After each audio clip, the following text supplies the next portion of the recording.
ಇನ್ನೊಂದು ಬಹಳ ಮಹತ್ವದ ಮೀಟಿಂಗ್ ಅನ್ನ ಸುಮಲತಾ ಅವರು ಕರೆದಿದ್ದಾರೆ. ಬೆಂಬಲಿಗರ ಸಭೆಯನ್ನ ಕರೆದು ಅವರ ಅಭಿಪ್ರಾಯವನ್ನ ಸಂಗ್ರಹಿಸೋ ಕೆಲಸವನ್ನ ಮಾಡ್ತಾ ಇದ್ದಾರೆ. ಈ ಮೀಟಿಂಗ್ ಮೇಲೆ ಬಿಜೆಪಿ ಹಾಗೂ ಜೆಡಿಎಸ್ ನಾಯಕರ ಕಣ್ಣು ಬಿದ್ದಿದೆ.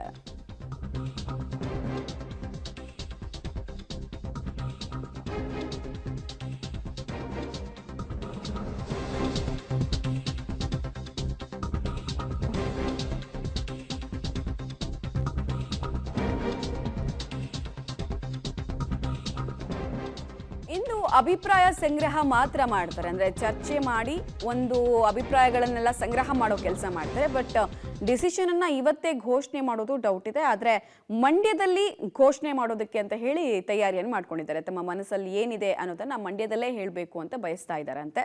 ಸಭೆಗೂ ಮೊದಲು ವಿಜೇಂದ್ರ ಭೇಟಿ ಹಿಂದಿನ ಅಸಲಿಯತ್ ಏನು ಅನ್ನೋ ಚರ್ಚೆ ಕೂಡ ಆಗ್ತಾ ಇದೆ. ಸುಮಲತಾ ವಿಚಾರದಲ್ಲಿ ಹೈಕಮಾಂಡ್ ಎಚ್ಚರಿಕೆಯ ನಡೆಯನ್ನ ಇಡ್ತಾ ಇದೆ. ಯಾವುದೇ ನಕಾರಾತ್ಮಕ ನಿರ್ಧಾರ ಬೇಡ ಎಂಬ ಸಂದೇಶ ಸುಮಲತಾ ಅವರಿಗೆ ರವಾನೆ ಆಗಿದೆಯಾ ಅನ್ನೋ ಪ್ರಶ್ನೆ. ಸುಮಲತಾಗೆ ಹೈಕಮಾಂಡ್ನಿಂದ 3 ಸಂದೇಶ ರವಾನೆ ಆಗಿದೆ. ಮೊದಲನೇ ಸಂದೇಶ, ಮೈತ್ರಿ ಅಭ್ಯರ್ಥಿ ಪರ ಬೆಂಬಲವನ್ನ ಕೊಡಿ ಅಂತ ಕೇಳಲಾಗಿದೆ.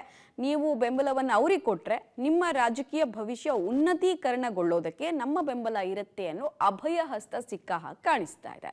ಇನ್ನೊಂದು ಕಡೆಗೆ ಎರಡನೇ ಸಂದೇಶ, ಬಿಜೆಪಿ ಸೇರುವಂತೆ ಎರಡನೇ ಸಂದೇಶವನ್ನ ವಿಜೇಂದ್ರ ಅವರು ಕೊಟ್ಟಿದ್ದಾರೆ. ಅಂದ್ರೆ ಬಿಜೆಪಿ ಸೇರ್ಕೊಳ್ಳಿ ನೀವು ಅಂತ ಆಹ್ವಾನವನ್ನು ಕೊಟ್ಟಿದ್ದಾರೆ. ಆಹ್ವಾನವನ್ನು ಎಕ್ಸೆಪ್ಟ್ ಮಾಡ್ತಾರೆ. ಈ 5 ವರ್ಷಗಳಲ್ಲಿ ಕೂಡ ಅವ್ರಿಗೆ ಆಹ್ವಾನ ಆಯಿತು. ಇನ್ಫ್ಯಾಕ್ಟ್ ಅವರು ಸಂಸದೆಯಾಗಿ ಮಾರನೇ ದಿನದಿಂದಲೇ ಅವರನ್ನ ಬಿಜೆಪಿಗೆ ಸೆಳೆಯೋ ಪ್ರಯತ್ನಗಳು ಬಹುವಾಗಿ ನಡೆದಿತ್ತು. ಬಟ್ ಆಗೆಲ್ಲ ಅವರು ತುಂಬಾ ಜಾಣ ನಡೆಯನ್ನ ಅನುಸರಿಸಿದ್ರು. NDAಗೆ ಸಪೋರ್ಟ್ ಕೊಟ್ಟರು ಕೂಡ ಅವರು ಬಿಜೆಪಿಗೆ ಸೇರಿರಲಿಲ್ಲ. ಟೆಕ್ನಿಕಲ್ ಸಮಸ್ಯೆಗಳು ಅಂತ ಹೇಳ್ತಾ ಬರ್ತಾ ಇದ್ರು. ಅಂದರೆ ಟೈಮ್ ಬೈ ಮಾಡ್ತಾ ಇದ್ರು. ಈ ಸಲ ಈ ಆಫರ್ನ ಒಪ್ಕೊಳ್ತಾರಾ, ತಮ್ಮ ರಾಜಕೀಯ ಭವಿಷ್ಯ ಮುಂದೆ ಏನು ಅಂತ ನೋಡಿಕೊಂಡು ಒಪ್ಕೋತಾರ ಅನ್ನೋದು ಕುತೂಹಲಕ್ಕೆ ಕಾರಣ ಆಗ್ತಾ ಇದೆ.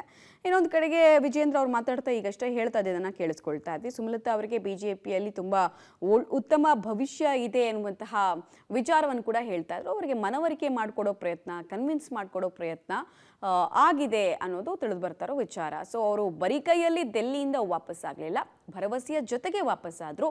ಆ ಭರವಸೆಯನ್ನ ಈಡೇರಿಸುವಲ್ಲಿ ಕಟಿಬದ್ಧವಾಗಿದೆ ಬಿಜೆಪಿ ಅನ್ನೋದನ್ನ ವಿಜೇಂದ್ರ ಅವರನ್ನ ಕಳಿಸೋ ಮೂಲಕ ಬಿಜೆಪಿ ಹೈಕಮಾಂಡ್ ಕೊಟ್ಟಿದೆ. ಮತ್ತೆ ಯಾವುದೇ ಕಾರಣಕ್ಕೂ ಕುಮಾರಸ್ವಾಮಿ ಅವರ ಸ್ಪರ್ಧೆ ವಿಚಾರದಲ್ಲಿ ತೊಡಕ ಆಗಬಾರ್ದು, ಅಡ್ಡಗಾಲು ಹಾಕಬಾರ್ದು ಅನ್ನೋ ನಿಟ್ಟಿನಲ್ಲಿ ಕೊನೆಯ ಗಳಿಗೆ ತನಕ ಕೂಡ ಅವ್ರನ್ನ ಕನ್ವಿನ್ಸ್ ಮಾಡುವಂತಹ ದೊಡ್ಡ ಮಟ್ಟದ ಪ್ರಯತ್ನಗಳು ಕೂಡ ಆಗಿರೋದು ತಿಳಿದು ಬರ್ತಾ ಇರುವಂತಹ ವಿಚಾರ. ಆಮೇಲೆ ಬಿಜೆಪಿ ಹೈಕಮಾಂಡ್ಗೆ ಸುಮಲತಾ ಬಗೆಗೆ ವಿಶೇಷ ಪ್ರೀತಿ ಅನ್ನೋದಕ್ಕಿಂತ ಹೆಚ್ಚು ಅವರ ಕಾರ್ಯವೈಖರಿ, ಮಾತಿನ ದಾಟಿ ಬಗ್ಗೆ ಹೆಚ್ಚು ಒಲವಿದೆ. ಹೀಗಾಗಿ ಅವ್ರನ್ನ ಕನ್ವಿನ್ಸ್ ಮಾಡೋ ಪ್ರಯತ್ನ ಆಗ್ತಾ ಇದೆ.